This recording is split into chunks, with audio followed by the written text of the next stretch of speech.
అందరికీ నేను మామిడికాయలు తీసుకొచ్చి కొట్టించుకొని వచ్చానండి మార్కెట్లోనే ఒకసారి. ఇది ఈ సైజు ముక్కలు శుభ్రంగా ఆరబెట్టుకుందాం. ఒక గుట్ట మీద పోసుకుందాం.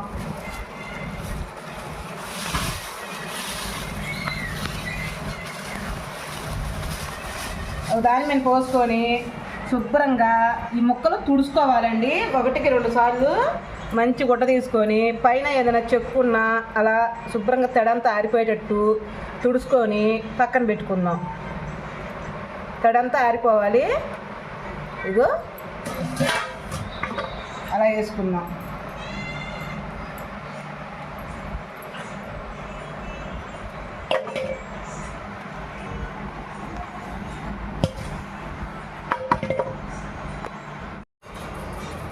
శుభ్రంగా ఇలానే తుడుచుకుంటూ మొత్తం ఇలానే చేసుకుందాం. తడి మట్టుకు ఉండకూడదండి, ఆరబెట్టుకోవాలి 1 గంటన్నా.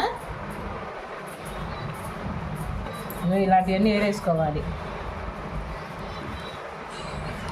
శుభ్రంగా తుడిసి ఇదిగండి 1 గంటన్నా ఆరబెట్టుకోవాలి. ఆరబెట్టుకునే వరకే మనం ఆవ పిండి వేసుకుందాం. జార్లో వచ్చేసేయండి. మెంతులండి 1 స్పూను వేయించి పొడి చేసుకుందాం. అదిగో చాలు. ఇంక తీసి 1 గిన్నెలో పోసుకుందాం.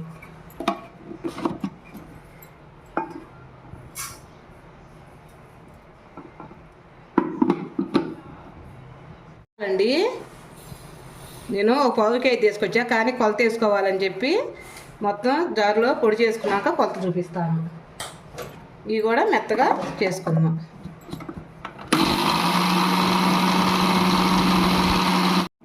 ఇదిగోండి ఆవపిండి ఇంక ఇలా ఉంటే చాలు. ఇదిగో ఇంకంతా ఇలానే వేసుకుందాం, పొడి చేసుకుందాం.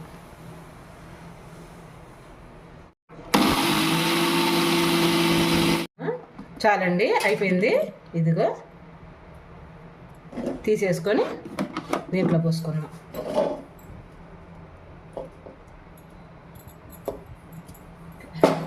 బాగా ఎండబెట్టుకున్నానండి. ఉప్పు కూడా జార్లో వేసి సాల్ట్ ఉప్పులాగా చేసుకుందాం. కల్లుప్పే వేయాలా? కల్లుప్పే వేయాలి. కల్లుప్పు అయితేనే పచ్చడికి బాగుంటుంది. ఇదిగో ఇలా ఉంటే చాలు. కొద్దిగా ఎండ పెడదామండి మళ్ళా. ఇదిగో ఆవపిండి అండి. ఆవపిండిలో చిన్నులపాయలు వేసుకున్నాను. శుభ్రంగా మెత్తగా పేస్ట్ చేసిన పిండి. ముక్కలన్నీ బొచ్చులో పోసుకుంటున్నామండి.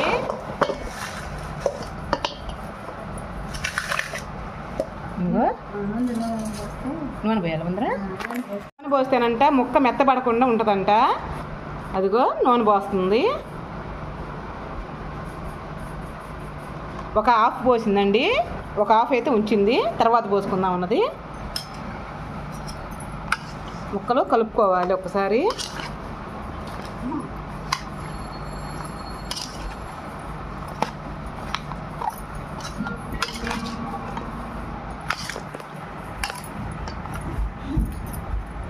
మెంతులను ఆవాలను మనం చిన్నులపాయలు వేసాం కదండి, శుభ్రంగా పేస్ట్ చేసాక పొడేస్తుంది. కమ్మన వాసన వస్తుంది.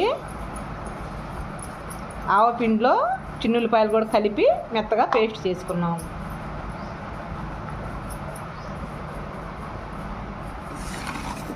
తర్వాత ఆవపిండి మొత్తం పోసేసింది. తర్వాత అండి సాల్ట్ ఉప్పు తెమ్మంటావా పిండి ఏమన్నా? మా పిండి చేతితోనే వేసేస్తుంది, అసలు కొలతలు కూడా అవసరం లేదు. అదిగో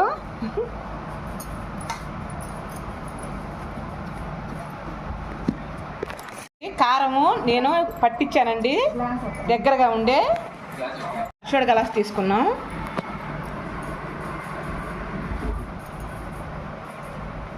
ఇగో అరషోడ గ్లాస్ బరీగా కారం పోస్తుంది.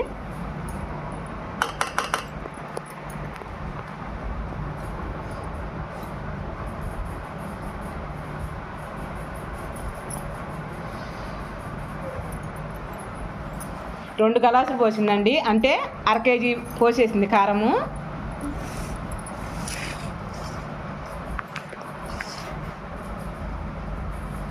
బాగా కలుపుకోవాలి.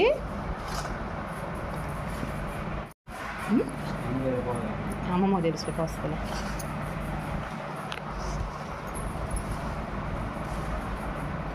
శుభ్రంగా ముక్కకి అంతా ఉప్పు కారం పట్టేటట్టుగా కలుపుతుంది.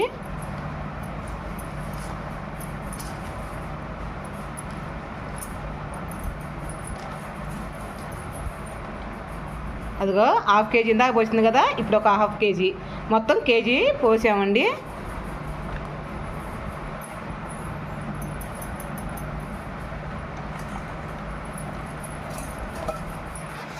మళ్ళీ ఒకసారి కలుపుతుంది శుభ్రంగా చేత్తో.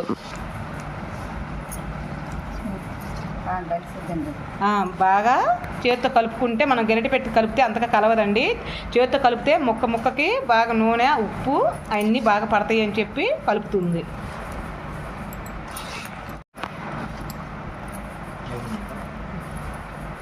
అయిపోయిందా అంట మా అబ్బాయి చూడు. మెంతు పిండి కూడా వేసేసాము, మొత్తం కలిపి వేసి కలుపుతుంది. ఈ గలాసుతో మేము 2 గలాసులు కారం వేసామండి, గలాసున్నర ఉప్పు వేసాము. ఉప్పు తగ్గించుకోండి. 3 రోజులు ఉన్నాక మనం తర్వాత చూసుకొని చాలపోతే వేసుకోవచ్చు. ఈ గలాసుతోనే 1 గలాసు మెంతి పొడి కూడా వేసాము. ఆవు పొడి పిండి వేసింది 2 గలాసులు. ఆవు పొడి అంట గలాసు వేసిందంట. మెంతి పొడి 1 స్పూన్ వేసింది. ఇక చిన్నుల్లిపాయ రెప్పలు మేము 3 రోజులు ఉన్నాక వేస్తాము, అవి కూడా చూపిస్తాను. పోసుకుంటున్నామండి మొత్తము ఒకసారిగా, ఎందుకంటే ఈ దీంట్లో ఉంటే మనం తిరుగుతామని 3 రోజులు మనం కలిపెట్టాలి కదా, అందుకని పెరుగు బకెట్ లాంటిది ఒకటి తీసుకొని దాంట్లో పోసుకుంటున్నాము. ఈ 3 రోజులు ఉన్నాక జాడీకి పెడతాను, అది కూడా మీకు చూపించేస్తాను.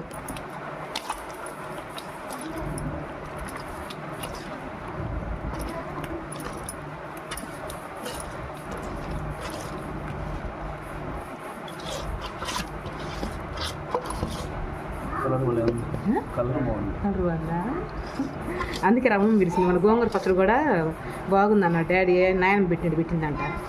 అందుకని ఇందాక చెప్పాడు డాడీ, పిలిచి పెట్టి ఇవే అన్నీ రెడీ చేసి, పాపం మళ్ళీ ఆమెను ఇబ్బంది పెట్టుకుని అన్నీ రెడీ చేసి పిలువన్నాడు. అదే ఓకే అయిపోయి చూసావా.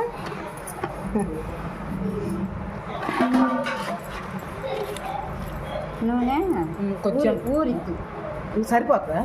చాలు. మూత తీసుకుందామండి. 3 రోజులు అయింది. నేను ఇదిగో చిన్నులపాయలు పోస్తున్నాను. 3వ రోజు ఎన్నండి, కనీసం 1 గుప్పుడు సుమారు వేసాను చిన్నులపాయలు. ఒక్కసారి గరిటె పెట్టి తిప్పుకుందాం. బాగా నూనె చూసారా ఊరింది. ఇంక ఇది మనం ఒక సీసాగా పెట్టుకొని ఫ్రిడ్జ్లో పెట్టుకుంటే సంవత్సరం వరకు నిల్వ ఉంటుందండి. కలర్ తిరగదు ఫ్రిడ్జ్లో పెట్టుకుంటే, అమ్మటే సూపర్గా ఉంటుంది. వీడియో నచ్చితే ఒక లైక్ చేసి ఒక కామెంట్ చేయరా. రేపు మంచి వీడియోతో మీ ముందరకు వచ్చేస్తాను. అంతవరకు బాయ్ అండి. సరిపోయిందో లేదో ఒకసారి రుచి చూద్దాము.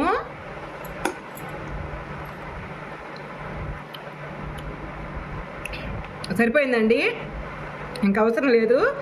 కొలత పహారే పోసాను. 2 గలాసులు కారానికి, గలాసున్నర ఉప్పు, గలాసు మెంతి పొడి, ఆవు పిండి గలాసున్నర అండి, మెంతి పొడి 1 స్పూన్ వేసాను. ఇంకా అదేనండి, మెంతి పొడి 1 స్పూను, ఆవు పిండి గలాసు, అరచోడు గలాసు అంటే 2 గిద్దలు. చాలా బాగుంది. ఓకేనండి.